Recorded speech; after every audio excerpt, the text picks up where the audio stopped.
Coming to you after grilling out with Pops, ready to talk about some vitamin D for dessert. It's Wellness Nerd Out time! Happy Wellness Nerd Out time, you nerds out there. And today we're finishing up vitamin D3, right? Our vitamin D week. So let's, before we start, let's give a very, very happy birthday to Carrie Charlevoix. Happy birthday to you. Hope it was a fantastic day and a better night. Alex Smith and Steve Paxton. You genius. Happy birthday, man. Great guy. You too, Alex and Carrie. Great girl. You guys are all awesome. This one's for you. So let's get through it and we'll get going because we got a good amount to talk about in this very warm house.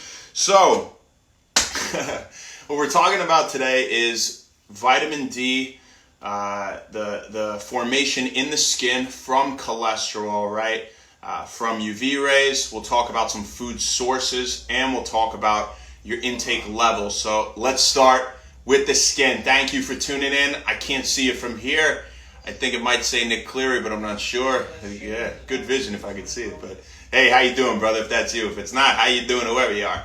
So when we talk about the conversion of cholesterol into vitamin D3, we start with some UVB rays at a UV index of 3 or greater. Now we absorb these rays from the sun, right? And this triggers 7-dehydrocholesterol, aka provitamin D3, to be converted into pre-vitamin D3, right?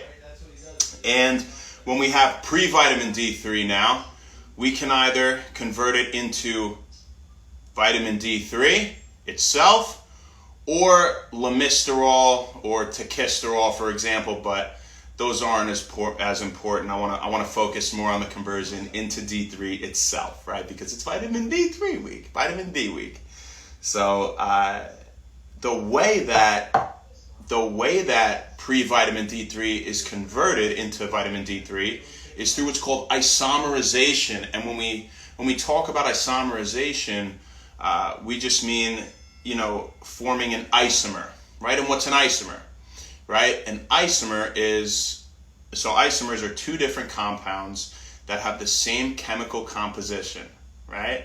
So they have the same chemical makeup, they're just in a different arrangement, right? And so they have different functions, right? Because the arrangement can make all the difference as to how they act in the body. So now we have isomerization of pre-vitamin D3 into vitamin D3, and that's how we get it in the skin, people.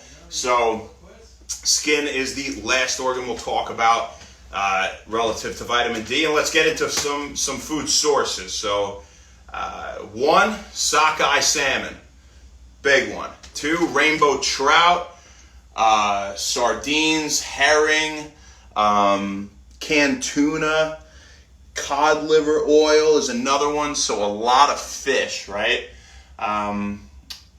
If we didn't say rainbow trout, we might have.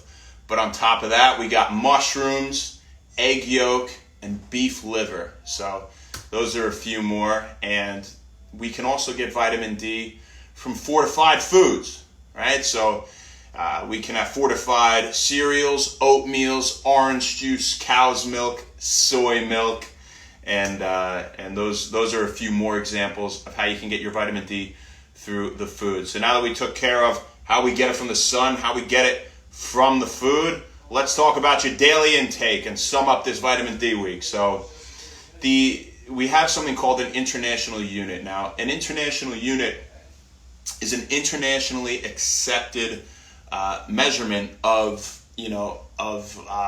what one unit of different vitamins should represent. Okay, and again, it's different for different vitamins. And when we talk about vitamin D, it's 0.025 micrograms is one international unit, aka IU, right? So if you know the IUs, you can do the math, but we'll do the math for you to make it easy because this isn't about math, right? So the average person needs 600 IUs a day. The average healthy person, right? And, for the vast majority of age ranges, right?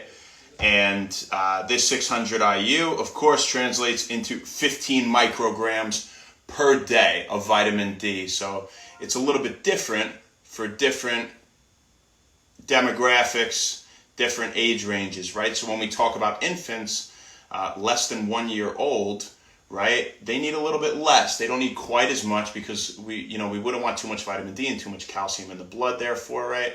Things like that.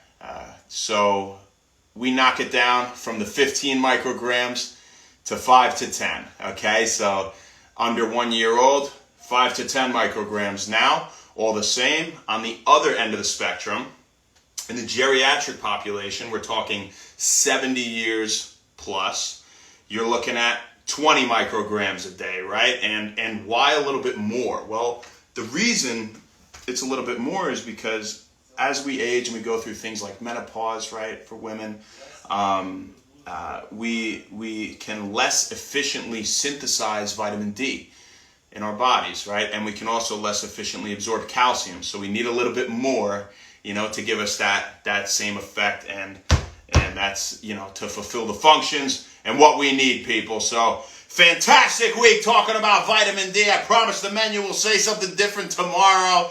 That was a decent amount today. Thanks for sticking with us. I hope you enjoyed it, and I hope you got something out of it, most importantly, all right? So go eat your cod liver oil, people, and we'll see you tomorrow. Have a great rest of your night, and happy When Wellness. What up, Nadia? It was you, Nick Cleary.